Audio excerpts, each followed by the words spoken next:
Alright guys, welcome back to Days of Darkness and welcome to 6 more underrated horror films. That's right, we have done a list like this before in the past. I will put the link in the description down below.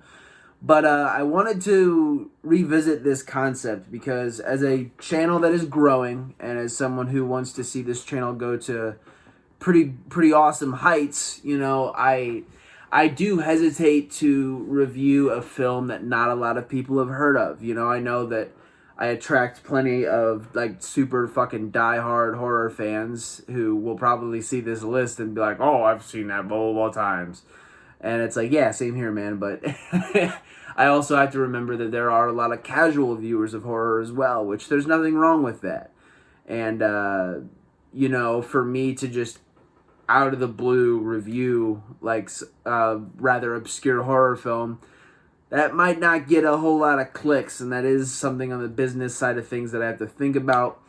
On the other end, though, I do like showcasing films that are really fucking good that not a lot of people have heard of. Whether you're a casual horror fan or you're a diehard like me who it's just flown under your radar. To me, that's what lists like this are for. Don't be surprised if this isn't the last one, because I doubt it will be. but yeah, man, I've just always enjoyed doing lists like this. So we're gonna run down 6 horror films. No spoilers, nothing like that. I'm not going in super in depth. We'd be here for fucking 3 hours if I did 6 reviews back to back to back. These are just quick little like semi-plot rundowns / what I think of the movie. But the goal is to get you to go out and watch it. I mean, that's the goal with any review, but we're not really going into any big spoilers or anything like that, so you don't have to worry. But yeah, man, without further ado, I'm going to stop fucking stalling and let's get right into it, baby. First movie. Alright, to start off the list, we have Don't Kill It. Holy shit, man. So this is one of those movies that, like I previously mentioned, I really wanted to talk about on here. And it's not a guarantee that I'll never go into a full-length review or anything like that, but for me, not a lot of people have heard of this movie, and I really wanted to talk about it, so here we are. How do I sum up Don't Kill It? Fucking mayhem. Crazy, bloody, gory, fucking Dolph Lundgren mayhem. it's just a fucking blast, man. I really love this one. I hate that it doesn't get talked about enough. Is it pretty cheesy? Yeah, it really is. But to me, what we have here is, like I said, an insane movie with an awesome concept that I've personally never seen before. I'm sure someone will get in the comments, "Oh, well, actually, there was a French film back in 1932. Fuck, cool." But for me, I've never heard of it, so I really love the concept. If you consider me explaining this as a spoiler, I apologize. But basically, the concept is an ancient evil demon thing is unleashed from hell and is able to possess people and turn them into a mindless, soulless, brutal, unrelenting fucking killing machine that just has no other purpose but to kill. Which already on its own is a really cool, albeit not super original, but very cool concept on its own. But where it totally flips the possession subgenre on its head is that whoever decides to kill this person that is possessed immediately becomes possessed and becomes the new killing machine. Hence the term, Don't Kill It.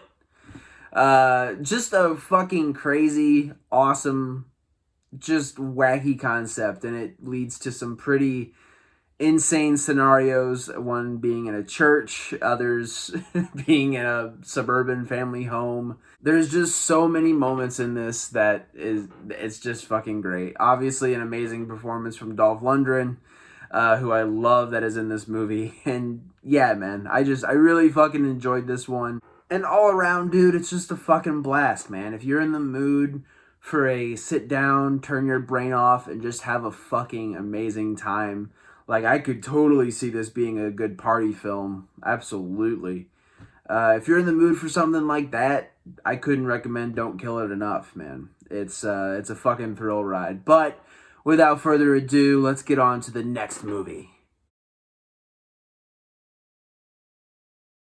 And up next, we have Graveyard Shift. So this is based off of a Stephen King work, as we got plenty of in the 80s and 90s and fucking now, for Christ's sake. But you get it, man. Stephen King is, in a lot of people's minds, a genius. I know some people kind of dog him here and there. Sometimes justifiably so, but to me, Stephen King is one of the more influential figures in all of horror. And to me, this adaptation, Stephen King's film adaptations, obviously he's not the one behind the films for the most part, but there are a handful of Stephen King adaptations that get a lot of flack. Now, I have not read the Graveyard Shift book, so I cannot fucking verify the validity of how well it connects to the book and all that shit. What I can say, though, is that we have a badass fucking monster movie here, dude. This is such a fucking fun movie. I got this randomly for my birthday one year. I think I turned like 16, 17, and my parents just saw this in the $5 bin at fucking Walmart, and they saw Stephen King on it, and they're like, oh, we'll get him that. And they fucking gave it to me for my birthday. So I was like, all right, shit, I'll take this. Sat down, watched it. Fucking awesome. And I'm like, why is nobody talking about this? Like, ever. Like, I never hear it brought up. And I couldn't really tell you why. I fucking really love this one, man. We follow a group of, I believe they're construction workers, and they're working underground. And the villains of this movie are a bunch of insane fucking rats that eat people, which is just such, it plays on so many people's fear of rats. One of which being my mother. I tried to watch this with her at one point. And very early on, there is a scene where rats are just plastering this wall. I mean, like, you can't fucking see the wall. It is crazy how many fucking rats they get in this fucking movie. And yeah, man, my mom is not a rat person, so she tapped out pretty fucking quick. But yeah, man, I fucking love this movie. You get some really insane, wacky fucking characters. You have an ending, we'll call it a final boss villain that I won't spoil. But we have a fucking insane final boss for this movie. And yeah, man, I'm not going to give away a whole lot about it. It's just, I highly fucking recommend it. Much like Don't Kill It. If you just want to watch a fucking fun, crazy, in this case, monster movie, I highly recommend Graveyard Shift. But yeah, guys, on to the next fucking movie.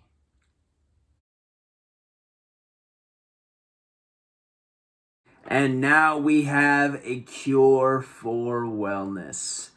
I'll just come right out and say it. I've described the last two movies as fun, and while I really enjoy this one, wouldn't describe it as fun. We have a very deeply unsettling, scary fucking horror movie here, man, and I am all about that shit.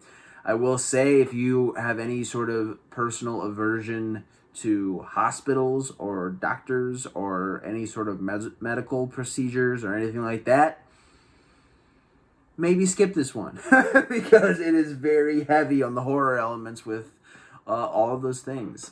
Basically, we have a young corporate businessman who is sent to this very utopic hospital island where they keep, I guess, rich old people to, treat them. And he gets sent there to pick up the CEO of the company that he works for, the very important job, but it very quickly turns into a prison for him. He ends up being taken in by the staff at the hospital, and they claim that he has some disease and all this shit, so he's being treated along with the other patients, and this guy gets put through it, man. It is fucking brutal, some of the shit they do to this guy. It's not like a blood and gore fest or anything like that. It's just fucking unsettling, and it's just scary. Like, this movie has a very, very deep element of there is no escape. There is no hope for you.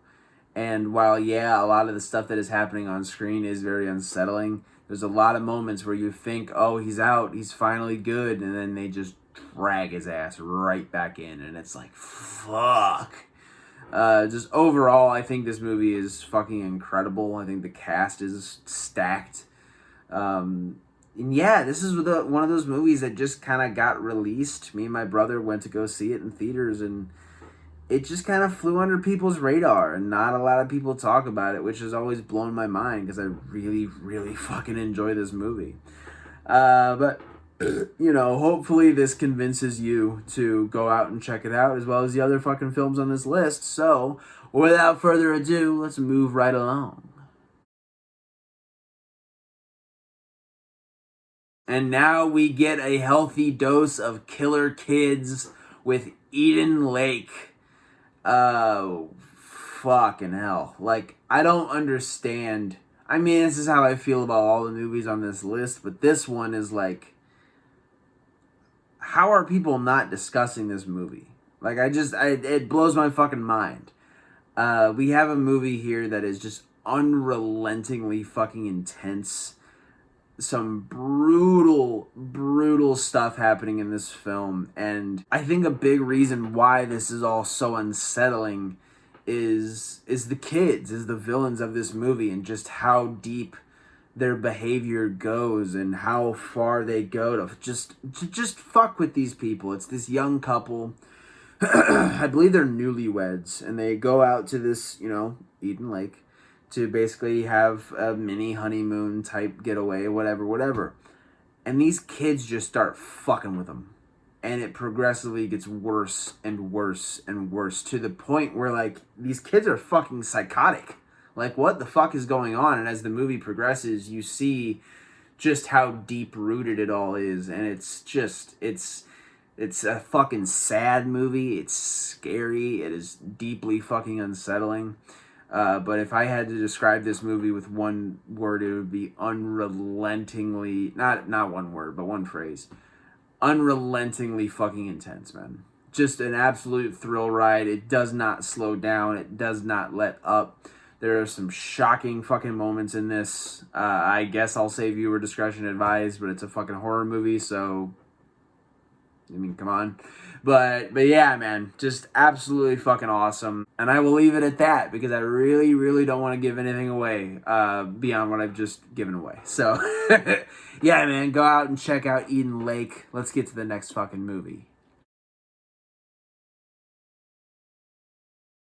Oh, I can see the comments now. Alex, this is a top 6 underrated horror movies. This isn't a horror movie. Birdie is a fucking psychological blah, blah, blah, blah. Shut up. Shut up. Shut up. Let's talk about Bernie. No, but seriously, I am aware that this is more of a horror adjacent movie, but to me, we have a horrifying situation that is approached in a very non-traditional way. And to me, it's horror adjacent, so I'm putting it on my fucking list. Plus, I really enjoy this movie, and the fact that it does not get enough acknowledgement pisses me off because this movie's fucking awesome. So, Bernie, man, I won't spoil anything for people who haven't seen the movie, which I'm assuming is a large amount of people. But yeah, dude, what we got here is a horrifying situation that could have easily been, approached in the same old fucking, tense, eerie documentary style. But the way they present the subject matter in this movie is just so fitting of the story itself.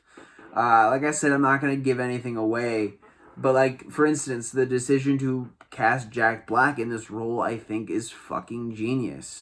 Jack Black is one of those guys who is often credited highly as a comedian, and as he should be. It takes an extreme amount of talent to make people laugh. I always have said it's easier to make people cry than it is to make them laugh. And Jack Black is a testament to that. But where I feel like people really kind of don't acknowledge his ability enough is in serious roles.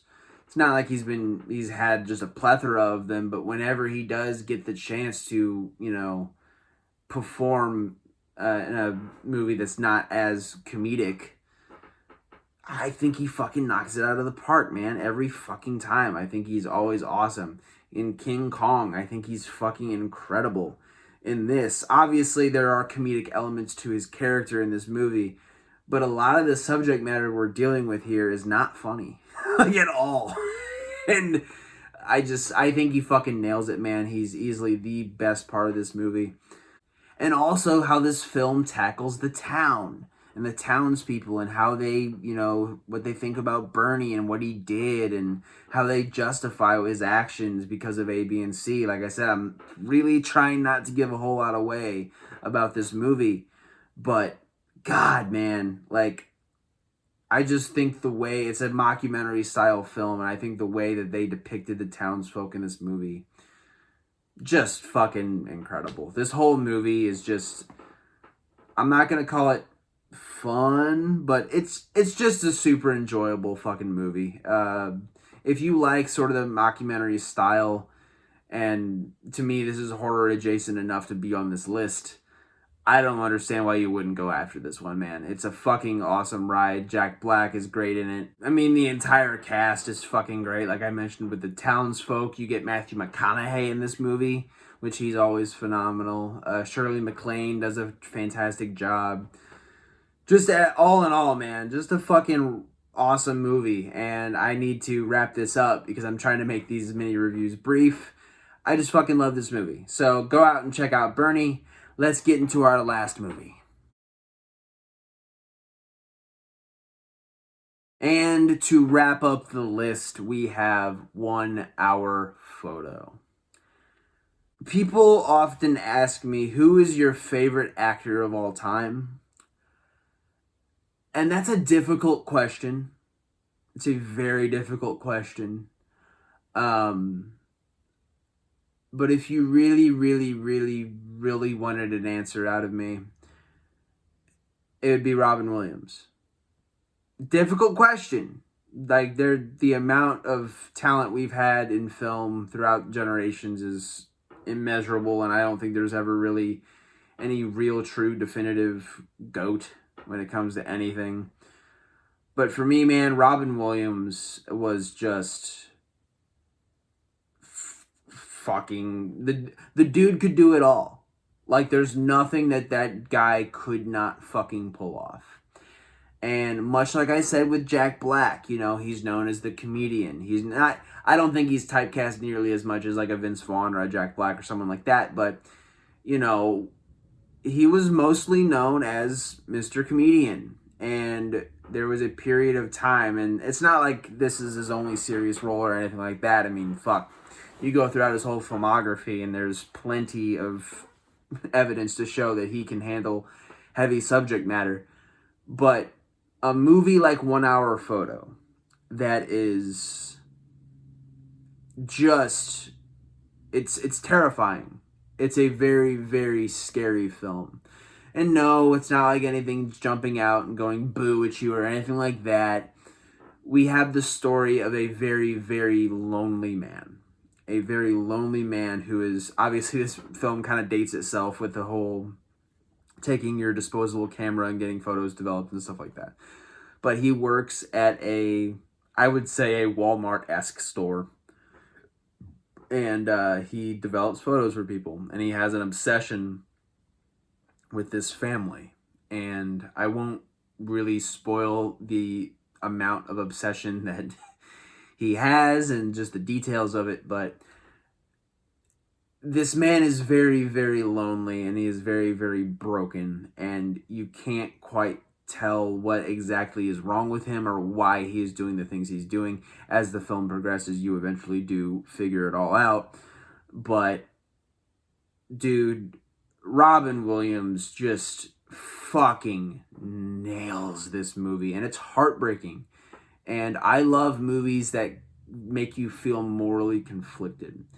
Because on one hand, yes, obviously this man is severely damaged and is extremely lonely, and he's kind of a weirdo, and a lot of people are mean to him, but he latches on to one of the few families that are genuinely kind to him. And they're regular customers. Mostly the mother comes in and gets the photos developed.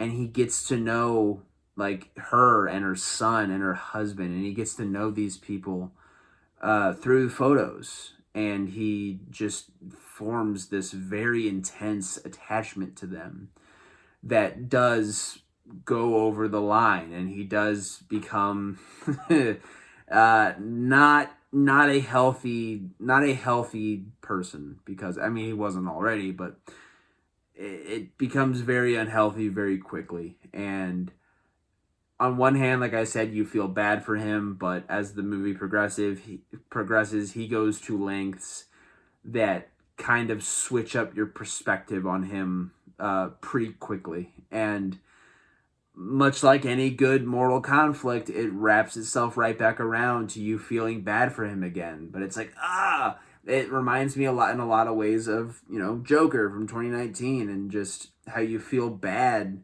for this guy, but the things that he is doing is just inexcusable. Like, it's fucking insanely scary.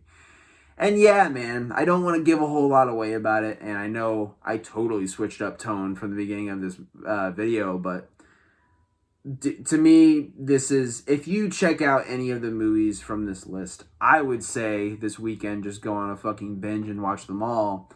But if you were to watch 1 Hour Photo, because it is just, it's awesome, man. It's a fucking awesome horror movie. But yeah, I'm gonna stop putting this movie over. But this movie deserves it, If you're gonna go out and check out any of the movies from this list, I would encourage you to just go on a fucking binge and check all of them out. But if you only have time for 1 Hour Photo, could not fucking recommend it enough.